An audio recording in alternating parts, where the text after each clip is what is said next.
Recording. Hello, everyone, and welcome to the Drexel Free Thought Society Weekly Podcast. Calling today is David McDevitt with his droll, lustrous voice, talking from the great beyond, or possibly right next to you, or possibly right behind you. Yes. We're also here with us is Dante, the Black Devil himself, Oxa, some kind of mistress, I'm not really sure. What? She's one of those kinky types. Izzy, the original unicyclist. Colleen, wait, are you a commander? Commander Colleen. I'm a commander this ship. And a new would you like to be named? Yes. And our new resident free thinker, Coyote. And I won't make fun of his name at all because it's just too damn awesome. It is. It's really awesome. Like what's the Coyote say? You know, Please don't bring up that song. David, keep going. Today's topic is Halloween, ghouls, goblins, ghosts, superstitious ideas, and all things creepy. Mothman? Hey, totally cut me off, man. I'm sorry. We're going to be talking today about the nature of Halloween. What is it? Where did it come from? What does it mean to the U.S. today? And we're also going to dip into as many superstitious beliefs as we can possibly fit into the time period we have. But before we get on to that, we're going to go to Colleen, which appears to have news stories. Alright, news from beyond the grave. Nothing's happening, everyone's dead. But at the University of Wisconsin, there was a god graveyard. The Atheist Freethinker Society there set up a god graveyard. And the epitaph read, "Here lie the graves of thousands of dead gods, once worshipped by entire civilizations, now only myths. How much longer will the gods of today last?" Gods from all mythologies were featured with little cardboard placards, because, well, I guess they didn't have anything better for them. And a goddess named Freya actually had flowers and a wine libation poured over it, which is very interesting. Someone just left a bottle of wine, which I'm pretty sure was reappropriated by someone. I have kind of a sad news story. Ooh. And I'll be totally honest with you. I got this from the Jacqueline Glenn YouTube channel. Basically what happened is... We'll decide if we can forgive you later. What? Continue. Basically what happened, and it's very, very sad. It's this 12-year-old girl committed suicide because she said because her father had died and she missed him so much and she wanted to be reunited with him. Aww. Which is really, really, really But there's totally sad. nothing wrong with teaching children about an afterlife. But No. it was very preventable. That's ridiculous, man. A note, if anyone wants to email us or email us with their ideas, stories, or anything, you can email us at drexfreethought@gmail.com. Or you can join the Spreaker chat live right now. Or you can even join us on Skype if you type in Drexel Freethought. Sorry. No, Yeah, that's pretty much... This is a story that comes up. Like, this has happened before. It has. And it's just, if you teach a very impressionable child that they're going to see their loved ones when they die, this is going to happen, and so a person gets in the incredible throes of depression based off of a family member dying. Like, I don't see why suicide would be a bad option in that way of thinking.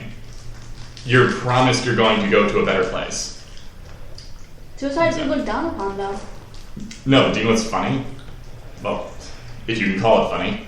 And I think in Catholicism, suicide is strictly forbidden because they totally knew that people would think that. Yep, and if you commit suicide, you go to hell. Straight. So don't kill yourself, kids, because life is a gift from God. But it's really funny. What?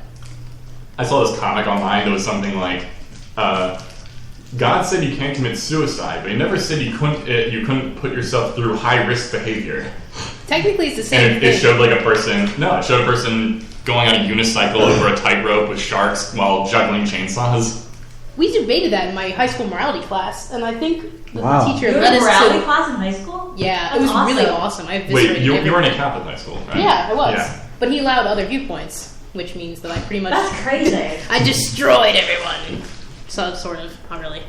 But yeah. Don't commit suicide, kids. It's bad, and it hurts the people you love, and it's a permanent solution to a very temporary problem. Yeah. You just basically summed up all suicide therapy in like one sentence. Yeah, but sometimes you gotta really work at it. No, I mean it's a topic that touches me personally because I had a friend who survived a suicide attempt. So I mean, and like thank the higher power that does not exist that she survived. But it's something that's really hits me very, very hard because had she succeeded, had she had no one come and rescued her or whatever, she would have been gone, and I wouldn't have a friend anymore. You might want to talk slightly louder.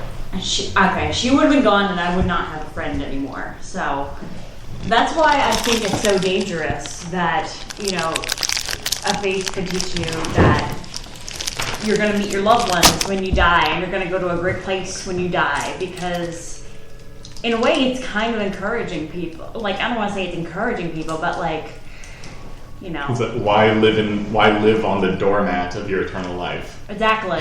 Precisely. So what we're trying to say, internet people, is that generally if you're an atheist, this is the life that we know that we have. Sure, an afterlife is possible, and there's a whole bunch of different ideas going on behind that, but we know that we're alive right now. And we know that we affect people, or we should know that we affect people. So you really should enjoy as much of it as you possibly can. And if you're not, try not to be a dick to people. Yeah, and I'm saying if you're not enjoying it, you're doing it wrong. Seriously, if you looked around, it's awesome. But then you have the whole hedonism thing behind the whole joint. Whatever. Honestly, I'd be more comfortable with more hedonism and less suicide. The thing of it is, this is what really upsets me about, and I was actually just talking to my friend about this last night, which is really coincidental. This is what really bothers me, is that, most religions, they teach if you commit suicide, you're going to hell. If someone's committing suicide, they're already in hell. They're already going through some sort of personal hell. People don't just wake up and be like, oh, I think I'm going to kill myself today. It's kind of like a last resort. They have absolutely no other options left. I disagree. I don't think that there's any point in life where you don't have other options. No. I'm saying, no, that's the idea. I'm saying they see no other options. Yeah. You partially create the hell for yourself, as well as have other people enforce it. That's why people get into such a deep, horrible, unrelenting depression. I understand, and I feel like part of it has to do with the fact that we have, there's departments of mental hygiene, yet not a lot of people seek them out. I know, hygiene? Yeah, psychologists, psychiatrists, therapists. Oh, that's clever. Yeah, mental hygiene. So they always clean out your mind. Well, it's mental hygiene is very important in my opinion, because everyone goes through shit. Everyone has ups and downs in life, and sometimes when you're down, you can be really down, and you start considering things that you never would otherwise. So instead of seeking out help, they're like, oh, I have no other option, I'm going to commit suicide. That's not the answer to anything. Oh, I know it's There's a lot of reasons behind that, though. Some of it is indeed certain memories and ideologies imprinted in their head by the time they get to that point. Sometimes it is a sense of pride. The people don't like to feel... It's they feel weak, but at the same time they don't want to feel weak, so they feel as if telling someone would make them weaker. So you have that stigma. You also have... There's also a financial aspect. It's also people will know about it. Yes. Is that too? There's also a financial aspect. Some people simply just don't have the money to go see a psychologist. Which I think is a terrible thing. Absolutely. Health insurance should include mental hygiene as well. Some do. Yeah. Which is I know here at Drexel, they offer counseling programs. I went and talked to someone. I've gone to a counseling program. Yeah, I've gone... My freshman year was awful. Yeah, I went through a lot of crap sophomore year, so I went to someone. Problems. I went through a lot of crap, because being away from my family... I'd never been away from my family for so long, and I went through some personal stuff. So I went and saw... What? Now you're loving it. Not that I absolutely love being away from my family. I do care about my family a lot. I love visiting them. But, this has given me a chance to grow. To understand, okay, this is stuff that is not good for me. Let me try something different. And by going to the counselor, they don't tell you what to do. They help you figure out what to do. What's actually really cool about different counselors... I've been to several, and one of them just outright did not work. But this one guy I went to see, actually from Penn Medicine, he worked perfectly with my personality. Yeah. Like I'm really sure. I'm really hands-on. I'm going to solve my problems, and he was a really knowledgeable springboard. So I could just like talk at him, and he would be like, "Oh, well, this is the thing that you're wrong about, and this is what's supported by psychology." And I'm like, "Oh, of course, it all makes sense now." Yeah. I feel like those are the best type of counselors, the ones that they don't like try to speak for you. They listen to you, but they also give constructive criticism. They'd be like, well, maybe... I like ones that just like figure out how you work, and then Yeah. they bend their methods to what you Exactly. need. Those are a sign of good counselors and psychologists that are able to take what you're giving them and run with it. Like, I know I've talked to some people that really don't know anything. They're like very generic. They don't structure anything towards you, and you're just like, this is a fucking waste of my time. Oh, excuse my language. Well, we are 2 curse words anyways, but I hate doing this because this is such an awesome topic and it's very informative, but I kind of want to bring it back to the Halloween. Okay, creepy that's ghost totally thing. okay. I mean, the first like chunk of the show can just be news stories. Okay. Well, is okay if I can read a small excerpt from History.com about the origin of Halloween? I want to finish news because there's this one news story that we have to talk about. Okay, let's put it in. The words "In God We Trust" may soon be displayed in all Pennsylvania public schools. Uh-oh. A Pennsylvania bill would require the state schools to display this phrase passed the House Education Committee last week in a 14-9 vote, according to Fox News. While proponents of the bill say it would serve to honor a national motto, others say it would violate the separation of church and state. Representative Rick Saccone sponsored the bill, titled the National Motto Display Act. Okay, it's like James saying the former Pennsylvania governor, St. Paul, reported responsible for putting the phrase in the coin, and it goes into more important, more like things here. But then it's like it's a passive exposure. Saccone told the Pittsburgh Tribune Review. They don't have to look at it because it's on the cafeteria wall or if it's on the front door. They can look at it, or they don't have to look at it. They would not. Why would we not celebrate our national motto? We can have witches on brooms in schools. We can have Dracula and vampires and zombies, but we can't have our national motto in schools. Okay, can we all agree that it's not our national motto? We can agree with that. E pluribus unum. But my thing is... What is it, from one comes many? I believe from so. many one. Oh, from many one, okay. You sounded like Hitler or something. Like, I don't know, just like the way you were like, no, like, just like the way you said it, like you're just like, So my thing is... No, but here's my question. Okay, Dante first. He makes it sound like it's not a big deal. It's like, well, we're putting it up there. Well, we don't want it up there. Oh, well, it's just up there. I mean, you don't have to look at it. So if it's not a big deal then why are we making such a big deal of even putting it up there in the first place? Yeah, like, can't you just have it on your binders? Yeah, why can't we just or put it have on it your at t-shirt? all? You know, he says it's a big deal. We must have it up there, but it's not a big deal because it's just up there. Well, that's what it sounds like. No, I'm still just freaking annoyed that he's declaring that it's our national motto. What am I missing? What? In God We Trust? Yeah, In God We Trust is going to be in all public schools now. It's like plastered on the walls. Why? Because it passed in an educational thing. That's what he wants. It might not actually pass completely. I don't think it should. No, it'll instantly go to court.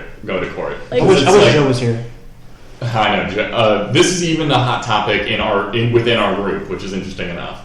But it's just like, okay, so what is it? 1957, I think. 1950s is when the coin had "In God We Trust," but around the no, that was the dollar. The coin had "In God We Trust" around 1840s, somewhere around there. Mm-hmm. So originally it wasn't included on it? No, like when our country was founded, it was not on it. Because that's what I thought. Then it was included on metal money. Yeah. After a big to-do with something completely unrelated. But then it was put on our paper money and put in the Pledge of Allegiance in like the 50s in response to the atheist regime in Russia. It was seen as to combat communism. Yeah, everyone was anti-communist. Now here's just a fun aside that I just wanted to bring up. We are among the 5 countries in the world that actually have our children pledge allegiance to the country every morning. We're so Nazi. One of the other countries that does that is North Korea. Here's my question. Do the children know what they're pledging to? No, Do they even know what happened? They're not supposed to. When I was in first grade, I did not know what it meant. I just know that I have to say it because the teacher told me to put my hand over my heart and repeat after them. Yeah. That's Facing all the I knew. flag. I mean, honestly, like, it's 5 seconds out of my day. I heard, like it, Yeah, but- I kind of did the mumble version of one nation. That's a good version. I like that. Okay, you know. I'm actually extreme. I'm almost sad that I didn't I was not into this movement nearly as much when I was younger. But I really wish that I was, because that's just the amount of affront that is to people's rights is just ridiculous. And honestly, the United States of America was founded on secular principles, which Yeah. people do not understand. I'm just like, no, please. Like, they want to make me commit suicide. I'm like, I can't live in this country anymore. Like, I know we don't make light of discussed this. suicide. But this is the thing that just annoys me, is because in God we trust, or in God and the Pledge of Allegiance, I'm going to go to the obvious option. If a large group of people gathered together and said, we pledge allegiance to Allah, and in Allah we trust. Terrorists. No, and everyone will be like, no, you can't do that. That's an affront to that's an affront to America. It's like, no, that would be an affront to Christianity, and that's what you guys are fighting for. Don't pretend it's for the country. Because it's really not. Nobody else. False What was it? Like, pretense. Thomas Jefferson actually quoted a lot of stuff from the Quran, and I'm like, okay, well, that's great. No, I actually don't know if he did that or not, but did. I I believe he did. won't be surprised. He was a very well-read individual. Exactly. I'm like, okay, so he's pulling stuff from a lot of different sources. It could be the No, Bible, it could be the Quran, it could be whatever. that's my magical fantasy world. Yeah. Where people in power just go like, I'm drawing wisdom from lots of different places, not Which is just my constituency. Exactly. That's what you're supposed to do. You're supposed to look, when you're doing a research paper, you don't look at one source that you think is right. You pull from a lot of different sources to get the best information. You're asking for too much. So you've been kind of... Oh, sorry. You know what I find funny? Like how they say it's the phrase "in God we trust" instead of "in God we believe." So I feel like the trust is like, I trust you, so I'm going to leave you to do what you want to do while I do what I want to do. So I feel like, I think that it should. I don't think it's a big deal. Being amongst atheists, I'm going to have my head chewed off right now. But No. that's why I feel like the phrasing of the words is just like direct and straight to the point. Trust is not belief.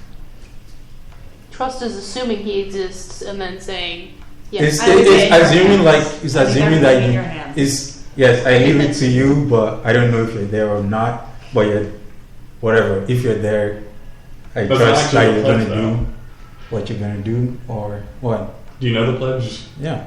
But it's One not nation saying in under God God. it's not like in God we trust is like on. But it just says one nation under God. It doesn't imply. Well, yeah, but what about the polytheists or the atheists? Or the pagans. Yeah, the Pledge of Allegiance actually flows better if you don't say the words under God, because it was added later. One nation, indivisible. Yeah. It flows better. Under God makes it divisible. Yeah. If you put that weird that comma funny? clause. It has to be under God. If it's not under God, you're not a part of this country. Sorry. I was like, I have a Buddhist that No, disagrees but I do understand like the notion that Coyote's making. Like that does come up a lot, and that is a common like Really? it's not really like what's the harm, but the harm that I would say that it's causing is it's passively saying that if you do not believe in this God, whatever God it is, then you're not correct. You're not part of this country. Am I safe to assume everyone here believes there is no God? No. Or we're just agnostic to the fact that there is a God? I'm an agnostic atheist. Me I'm a too. Muslim. I believe in God. Oh, you do? Yeah. Why are you here? Because I believe in free thought. I believe in Oh. questioning. I believe in science as well. All right. Yeah, like Yeah. So since I'm an agnostic, I just feel special like case. Yeah, we love Axel. No, I mean, a couple years ago, I was in a place. I was like, I have no idea what I believe. Like, so No. I started reading books and. it's I not was looking exactly. at I have things no and, idea what I believe. My belief would astonish you if I told you, but I just feel like I don't am know Lord where to- Jesus. no, I don't believe in Jesus. So We even I have an something like that. apatheist here. Hmm? Richard Campbell was Yeah, actually. Richard's an apatheist. Yeah, What is that? basically just like, listen- do you believe in God? I don't care. Is that a real thing? Yeah. Yeah, apatheist is a true. Is It's a just saying like Yeah. And I'm fine with that, honestly. I mean, people are entitled to their opinions, but it's when No, it's they also start... they're entitled not to be part of the argument if they don't want to be. Exactly. Like, don't be pushy. Like, don't be trying to push everything on other people. Like, if you want to believe in the flying spaghetti monster, by all means, I do. please Anyway, do. where were you going with that? Oh, I think I made my point, right? Agnosticism makes it seem like you don't know, so you're going to be. It's just that middle ground. So I feel like that's the point that those people were coming from. Like, oh, we're agnostic. We don't know. They're not really agnostic, but he's saying we're allowed to have like he's not. No, he's not. No, he's. I'm saying people that wrote the pledge. Oh yeah, they were like a lot of them were deistic. A few of them may have been atheistic. I think a few of them were hardline Christian. Okay. But they all agree. They all eventually agreed that it's better to have a country that is without a religion, like a specific one, and that way everyone can believe what they want, and everyone is perfectly happy with that. So you believe that on our coins we should have "in God who may or may not be May or- there." in brackets. That'd be great. In It's God, in brackets. Here's sticks here. that'd be great. It's like in God we trust. Yeah. Or we just take it off, and everybody would be happy. Can you imagine an uproar if we put quotes around God right now? Oh my God. Oh, that'd be like I am not in favor of like Category graffiti 9. or anything like that. But if you put like paper quotations around every single "In God We Trust" in all the public schools, that would be fantastic. Category 5. I do that to like $1 little sticky notes or something, so you're not hurting anything. Yeah. Can I do that to every dollar bill I get? In God. What? Can I do that to every paper currency I get? And from the West, Actually, category 5, I'm pretty sure there's a law against like outright defacing currency. Yeah. But there. So I'm not officially condoning this, but I have seen a lot of people just cross out "In God We Trust" on every piece of currency they have. Well, I mean, it's funny. Like marker. when Yeah, just a marker. when my freshman year of high dedication. school, we my school put on Les Miserables, and Why? because it's a good show. Go on. It's Move on. Well, and so anyway, our school would not allow. There's this one character who says, it like as a curse word, he says Jesus. Like in his songs he said Jesus or whatever, and our school would not allow him to say that. He had to say Cheez-Its. I'm not even That's kidding awesome. you. Do you want to hear a complete? No. So, but there's a lot of in the songs and stuff. There's a lot of religious imagery because it's based on the book by Victor Hugo. Like there's a song, and so my sister and her friends or whatever, they would joke around and like be like, oh, we're not allowed to say Jesus, so we shouldn't be allowed to say any of these like God things or whatever. Like the one phrase from the show is to love another person is to see the face of God or whatever. So all the people were like, to love another person is to see the face of a non-denominational deity. They will live again in freedom in the garden of whatever is sacred to you. Do you want to know a complete counter to that Sure. situation? I was in the boys speaking contest. We had like a girls speaking contest and a guys speaking contest in high school, and you could really say you could do anything. And I did the final like 5 minutes of the movie Religious. Okay. Oh boy. You know the one that says like if we can't move on from like these fairy tales. So you didn't have to write your own speech. It was I had to edit it a little bit because it has a lot of clips from other people talking. gotcha. But I did like from the Serenatus part until the end of it, and it ends with that's it. It's like that's it. Give it up or die. Wow. Yeah. It was actually kind of funny. To be fair, a pretty hardline Christian friend of mine that I had, he came up to me afterwards and said, "I'm really like happy that you were able to do that." Aww. And I was like, I have more respect for you than I did previously. Which was a really big thing to say, considering he's kind of a horrible person. Happy Halloween. I thought you said he was your friend. Friend is a very loose term with me. Okay. Am I your friend? He's looking Just to tell the internet people, I just looked around at everyone at the table sinisterly. He's doing a lot of Halloween tricks right now, making us think otherwise. I'm eating candy, slowly poisoning everyone around me. Yeah. Yay. Aw, dang it. Well, I have a mask. I have a mask and it protects me. You're not wearing it. I still think I have its powers. that's not how anything ever works. That's what you think. Yes. Yes, I do. Alright, that's the big news bits that I've had for this week. Halloween. So I'm going to read 2 paragraphs. They're pretty small, so don't worry. From history.com, topics Halloween. Excuse me if I butcher some of these words, they're quite new to me. But Halloween's origins date back to the ancient Celtic festival of Samhain. The Celts, who lived 2,000 years ago in the area that is now Ireland, the United Kingdom, and northern France, celebrated their new year on November 1st. I think it's Samhain. Yeah, Samhain. That's right. There you go. This day marked the end of summer and the harvest and the beginning of the dark, cold winter, a time of year that was often associated with human death. Celts believed that on the night before the new year, the boundary between the worlds of the living and the dead became blurred. On the night of October 31st, they celebrated Samhain, when it was believed that the ghosts of the dead returned to Earth. In addition to causing trouble and damaging crops, Celts thought that the presence of the otherworldly spirits made it easier for the Druids, or Celtic priests, to make predictions about the future. For a people entirely dependent on a volatile natural world, these prophecies were an important source of comfort and direction during the long, dark winter. This is the last paragraph right here. To commemorate the event, Druids built huge sacred bonfires where the people gathered to burn crops and animals as sacrifices to the Celtic deities. During the celebration, the Celts wore costumes, there's the Halloween thing, typically consisted of animal heads and skins, and attempted to tell each other's fortunes.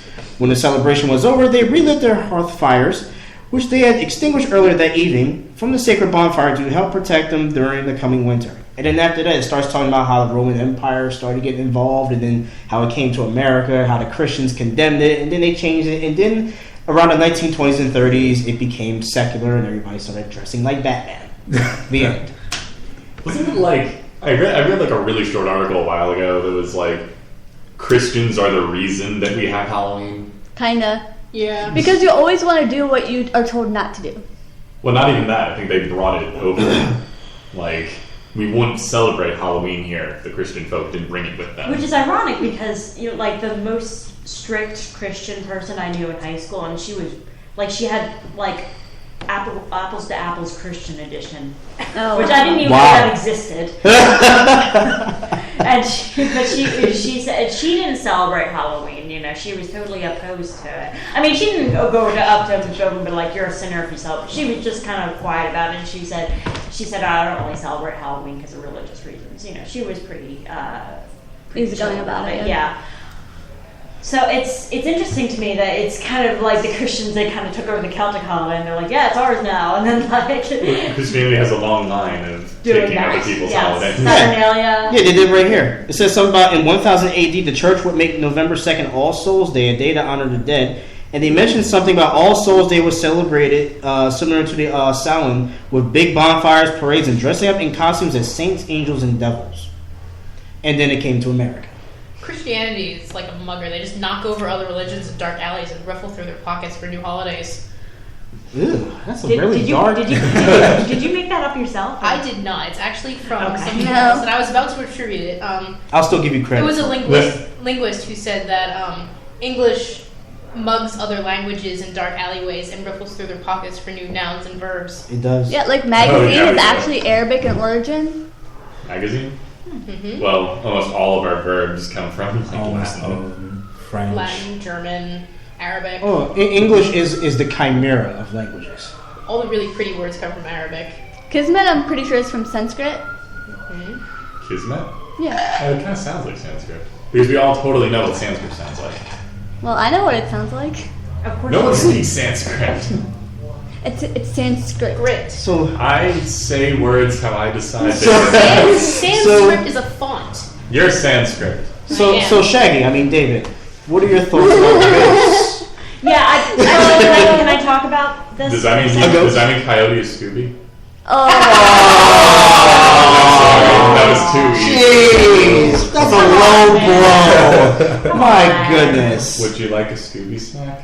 please. Oh, man. Wait, so is Dante free? We here at the Drexel Free Thought Society condone low blowing our fellow members. Go ahead and tell about the ghost, Izzy. Then you must be Velma. I actually have a ghost. I've been called Velma by other people. We have But two she's people as that- intelligent as Velma, so that works. Thank you. But go ahead. See, I'm a nice guy sometimes. No, I mean, I'd rather be Velma than Daphne any day. I'll be Daphne. But go, talk about your ghost, Izzy. Okay, so Or this demon, was whatever. interesting.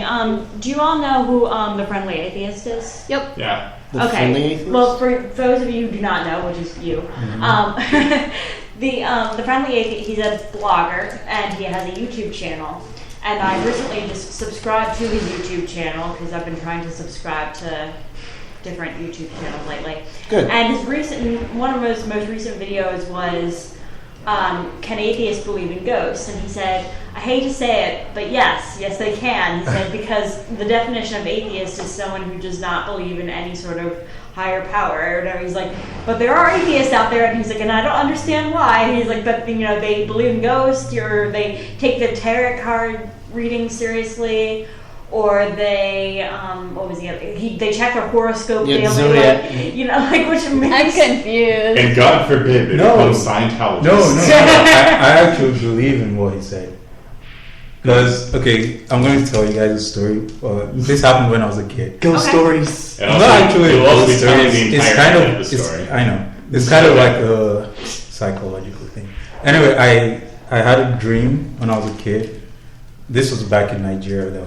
So there is no power, regular power outages for months, actually. So Really? one of these days, I had a dream that I went to my living room and turned on one of the ceiling fans. Not turned it on, but used my hand and turned it, and then the power came on.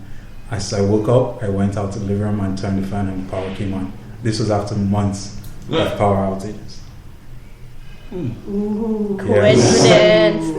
No, you see, like I will No, say, that's the thing. It seems like a coincidence, but it has happened more than once to me. no, there's like okay, so there's two big things that could have happened.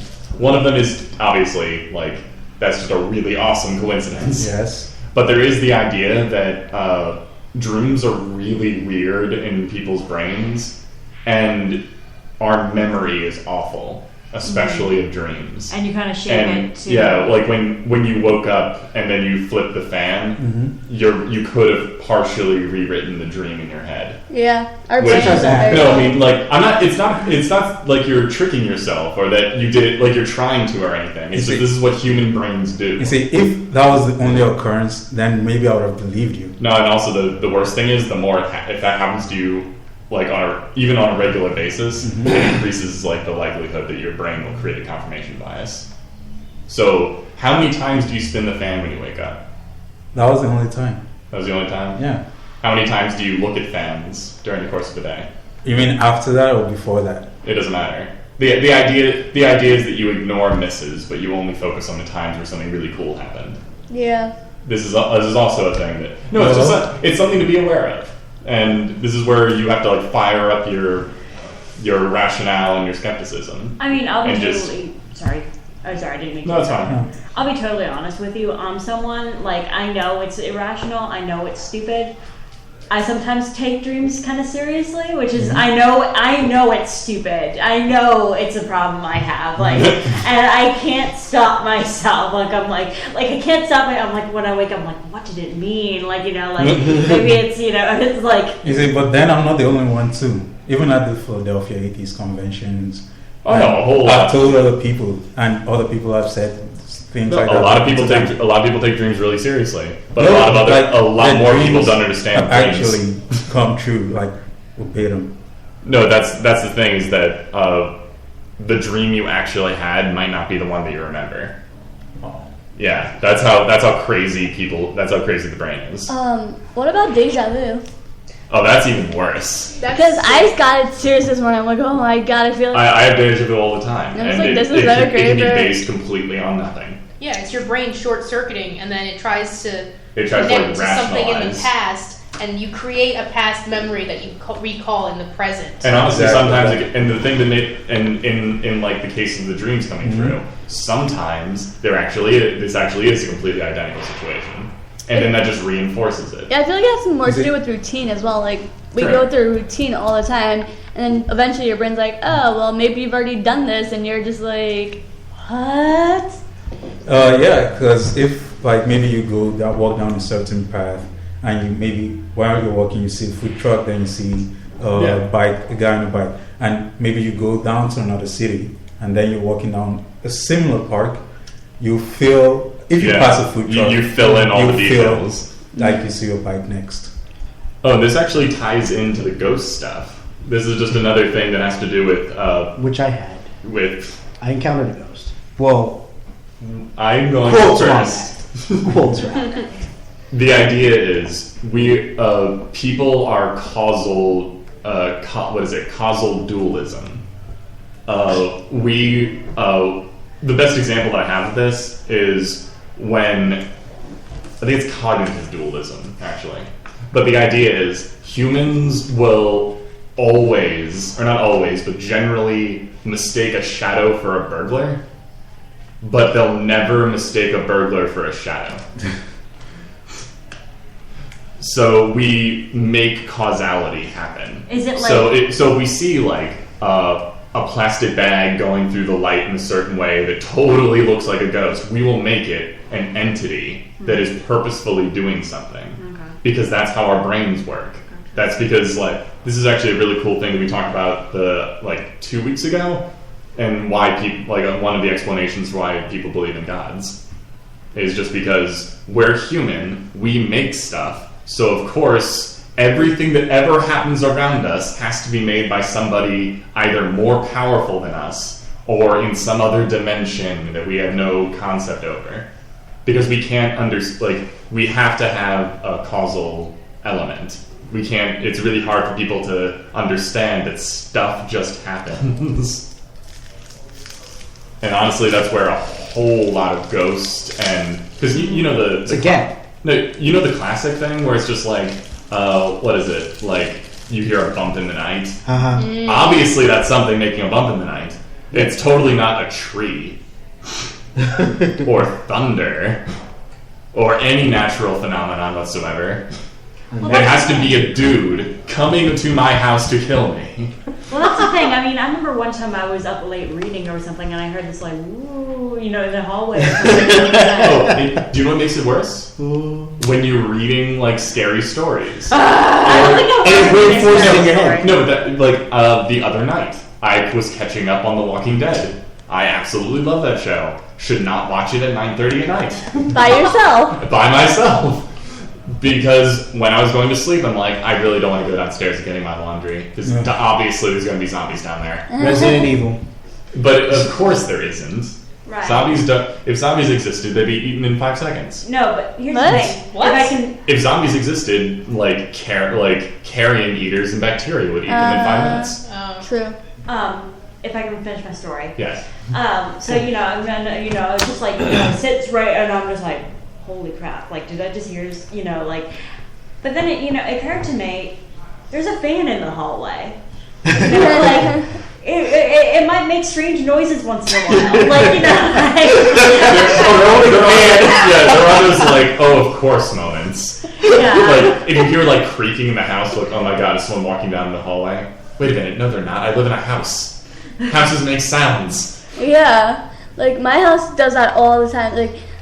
Especially when the seasons are changing, because the house starts heating up and cooling down. Exactly, the beams above my room, I don't know, I was having problems with my window, it started leaking, so water would come in. So the beams above my room were kind of messed up, and I would hear the weirdest noises at night.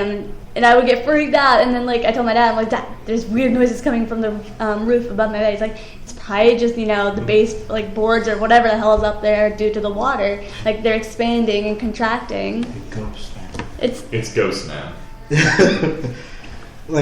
Aliens. I still had 2 encounters with things I could not explain. Let's hear it. Maybe we can explain it. Yeah, you probably can. They're probably really easily explainable. I remember there was one instance several times, and I'm guessing because first off, it was an old television, so I think that it was just because I'm not big on electronics and everything. I think it was just really glitchy. But once in a while, this freaking thing would turn on.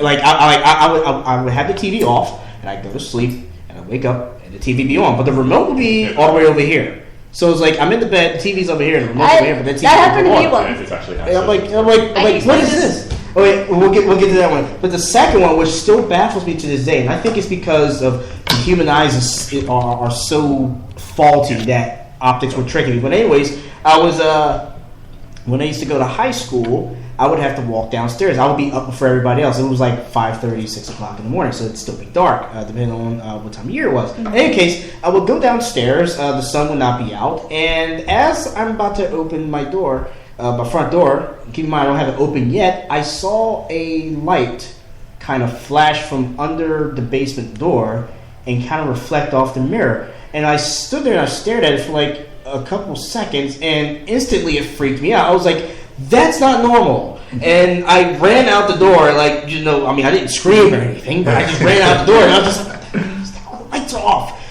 What I think might have happened was that it wasn't completely dark outside. There was like a very, very slight glimmer of sunlight, and I wonder if that little bit of sunlight may have reflected off the mirror, or whether maybe there was a light that was actually on in the basement. Sometimes it comes on because it's an automatic light, and I wonder if that was the cause of it. But to this day, I really the one thing that's fun is electronics have like exploded a lot of the like Ghosts, the yeah. ghost world because people don't understand what electronics are.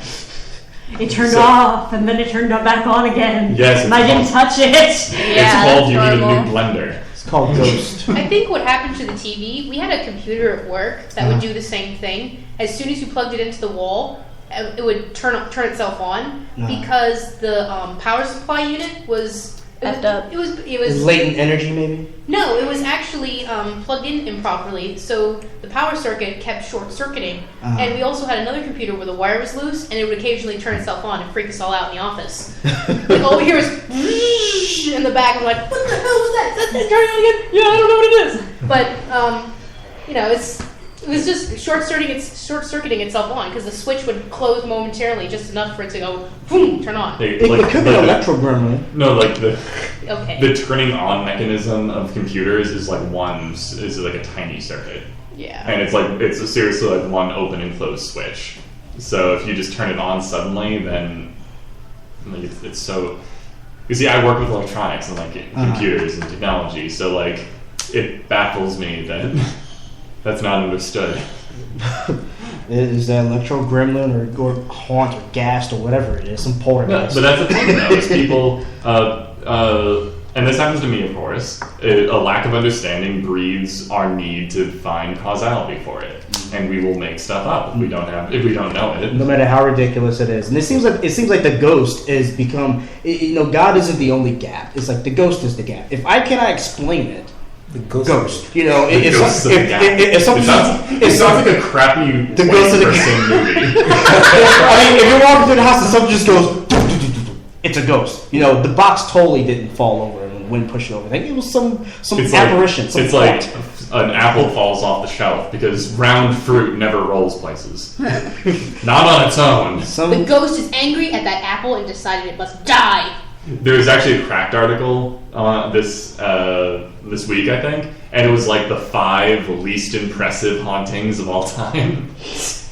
One of them was like, this one guy really hates loose change. And it was like it was this house that was haunted apparently because everyone kept losing change. So the ghost was a money thief? Apparently. So what is he hoarding? Oh, and this other ghost really haunted a convenience store and really hated this particular box of fruit roll-ups. There's a lot of film of it falling to the ground over and over again. That's a bad existence. Like, if this were true, imagine being a spirit and you're condemned to just hate fruit roll-ups for the rest of your entire life. What if it was a spirit in the fruit roll-ups? Let me out! It's like, I just want to die. So what if you eat it? Are you possessed, or does the ghost go to another fruit roll-up? It goes another fruit roll up. Quickly, we must science this. Or maybe the ghost would possess Dante to the science mobile. The ghost, man. But you know what? It's funny. We talk about ghosts, and there's so many other weird supernatural beings out there. And you should save all of those for the next portion of the show. Yes, we should. Because we have 34 seconds until we take our short break. 30. I'm 30 now. 28. I will punch you through your face. Through your face. Alright, so we are the Drexel Pre-Thought Society. We like talking about stuff. Colleen, set your phasers to kill, and we'll be on our way. Okay. See you all in 15 minutes. We'll continue our talk, and we'll probably talk a lot more about Halloween. Have a lovely night if you don't join us again. I'm going to talk about big